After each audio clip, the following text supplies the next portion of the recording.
This is Alex Berenson. He is on Laura Ingram's Fox program.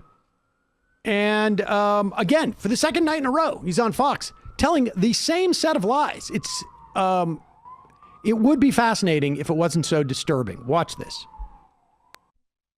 What I mean, to me, what we should be saying is the vaccines, they're likely to do some good, but they are not 95% effective. That's pretty clear from the data out of Israel. So we're going to have to live with this. We're going to learn to live with this. You will get your lives back, and we should pause it. Now, this is what this is the second time he cited Israel with zero evidence. Well, he claims the data says they are not 95% effective. Now, I want to be fair here. He is correct. Let's pull this up. This is from Reuters, just from this morning. The real world data from Israel suggests that their COVID-19 vaccine is 94% effective in preventing asymptomatic infections, right? So he's correct. It's not 95%. It's 94% in terms of asymptomatic infections. However, they also said the Israeli data shows the vaccine was 97% effective in preventing symptomatic disease. And the average of that is 96. Is 90. Well, it's a 95.5. Or 95.5. Sorry. Oh, man. So technically he's right. Yes. It wasn't exactly 95%. Right. We should give that to Berenson. As my son, 7-year-old son or 8-year-old son now would say, I don't want one piece of candy.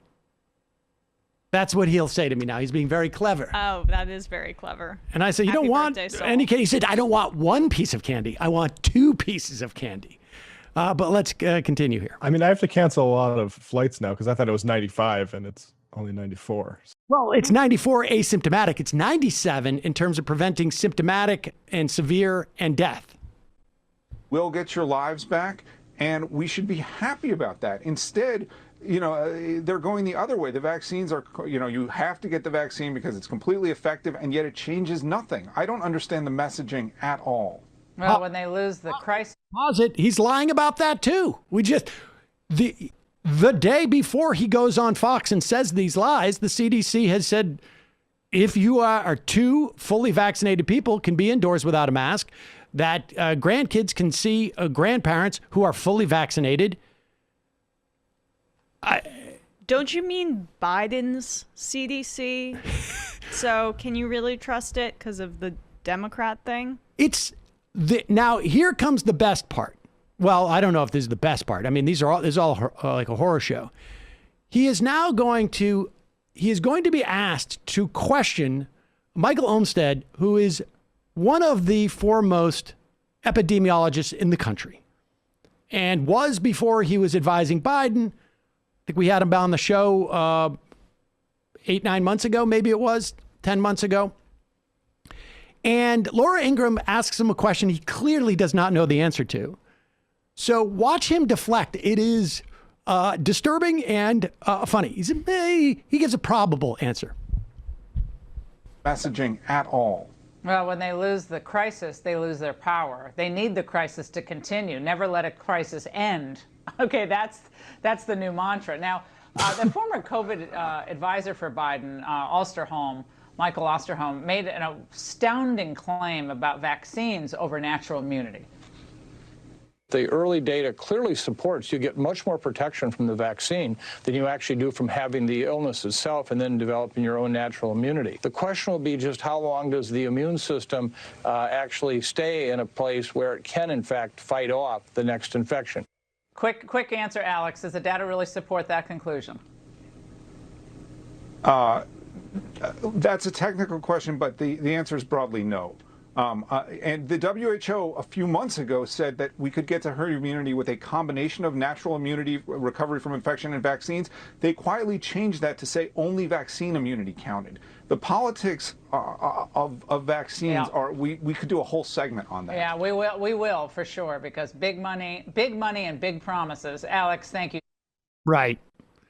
Broadly, no. It's a technical question of which I have absolutely no idea. And I'm in the business of always questioning the top epidemiologist in the country who's undoubtedly looked at all the data.